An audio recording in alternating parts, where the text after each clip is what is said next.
It is now time to check in with our good friend Stuart Varney, anchor of Varney and Company on the Fox Business Network, seen each day, weekdays at 11 a.m. Eastern Daylight Time. Good to have you, Stuart. How are you? Good morning, Brian. I'm well, and I hope you are too. Well, I am much better. I actually went through a little bit of the laryngitis, but I'm back. Hey, listen, you have been reporting on a story that I saw in a couple of places. I know you guys have broken a few elements on this story. I'm fascinated by it. It has to do with mysterious fake cell phone towers that are being discovered in cities all across the nation. This is interesting stuff. We just got through talking about how your information may not be as secure as you once thought it was in the cloud. And now we find out that there are fake cell phone towers that are stealing information right off of our cell phones. Yeah, I don't know what these things look like, but they have been discovered from Seattle to New York to Los Angeles to Houston to Miami, you name it, all over the place. I'm looking at a map right now, and there's about 20 of them that have been discovered. What they do is they are rogue cell phone towers. They sit there and they suck up all the information from all the cell phones being used in that cell phone tower area, which, when you think about it, is an enormous amount of information. And it all goes to rogue hackers. What they're going to do with it, I don't know. But this is mass theft of information on a huge scale. Where it goes, I don't know. But this is part of this mass hacking explosion that we've seen in the past few months. Some have suggested that some of these are located near military bases and that the real goal might be to monitor the civilian activities of military employees. Entirely possible. Who knows what the motivation is, except that this is mass theft of information. It's very troubling. I mean, we have absolutely no privacy whatever in the digital age. And now you've seen this explosion in hacking. Home Depot is the latest incident. Yeah. It appears that more information was hacked out of Home Depot customers than Target customers late last year.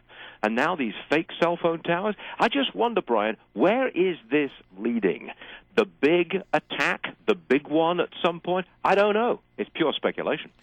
But Stuart, you mentioned the Home Depot hacking, which is incredibly troubling. But also, the headlines on this iCloud invasion of these celebrities, of course, was nude pictures of pretty actresses. But when I saw this story, other than feeling sympathy for these women and the invasion of their privacy, what I thought was, hold on a minute, if somebody can get this, they can get anything that I'm storing up on the cloud, including my private financial information. I talked to an expert just the other day who said the big theft is not what you got to worry about, having your bank account being cleaned out, but having relatively wealthy people who keep a chunk of money in their checking account, having like $29 siphoned off every month.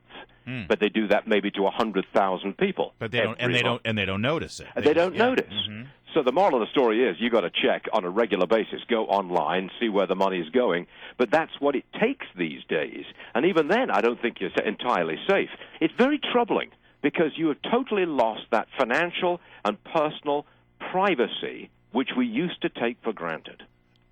Big picture. The world is in chaos right now. I mean, we got the situation with Putin and Ukraine and Russia, and we have a situation in Iraq with ISIS, and journalists are being beheaded. The whole world seems to be going to hell in a handbasket, and yet the stock market looks pretty strong. This comes at me all the time. Hey, Stuart, you're in the financial business. What's going on here? The world's on fire and the market's at a record high. Yeah, a very good question, isn't it? The answer is that corporate profits are very, very strong at this moment. And that's always been the benchmark for Wall Street stock prices. How profitable is the company that you're investing in? Profits are strong right now. The stocks are going up. But there's something else at play, too. America, at this moment, is, I think, by far and away, the best and safest place to invest. Europe's in recession. Europe's got deflation, which destroys stock prices. Japan has had a recession for a long, long time. They're going nowhere. China's slowing down, and you can't invest there anyway. All you've got left is America and a few smaller economies, like Australia, for example. But America's the place at this moment which is an example of high profitability, political stability, and a reasonable economic growth. Put your money here. That's what the world's doing. Stuart Varney is our guest from Fox Business Channel. Stuart, I think you're one of the more erudite and intelligent, Erudite, and intelligent critics That's the word I think of President Obama, especially when it comes to international relations. And I would love to have your take on this. It's something we've been discussing here, and that is the contrast in style and tone he takes, considering who his political opponent is. So now here he is on Labor Day speaking out against Republicans in Congress. Listen to his animation here. And affordable health insurance and decent retirement benefits.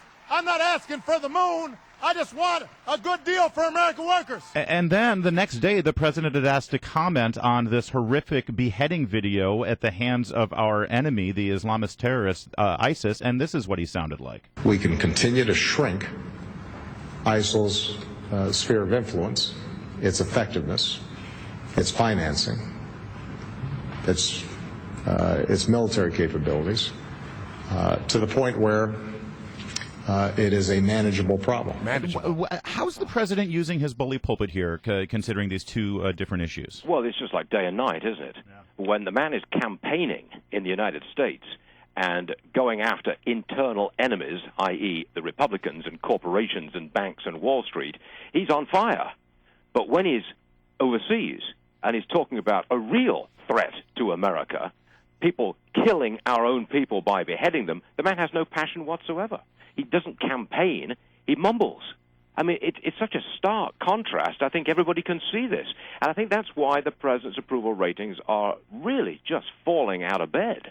Because you cannot be campaigner-in-chief at home, have passion to divide us at home, and no passion at all when you're facing a dire and mortal threat to our country. And he says he's trying to rally international support and put together a coalition. Doesn't but sound like he's rallying anybody. What are those nations, why should they step up and join him when this is the rallying cry?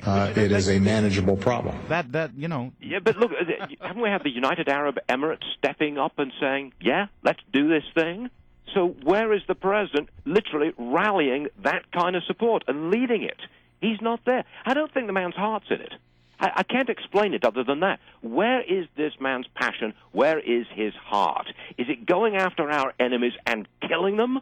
Or is it going after our internal enemies and campaigning against them, or his internal enemies? His perceived enemies. Day and night, baby. Day and night. All right. Erudite. You see? Yeah, see? Was I wrong? That's why we love Stuart Varney. He's my favorite. All right, Stuart, thank you so much.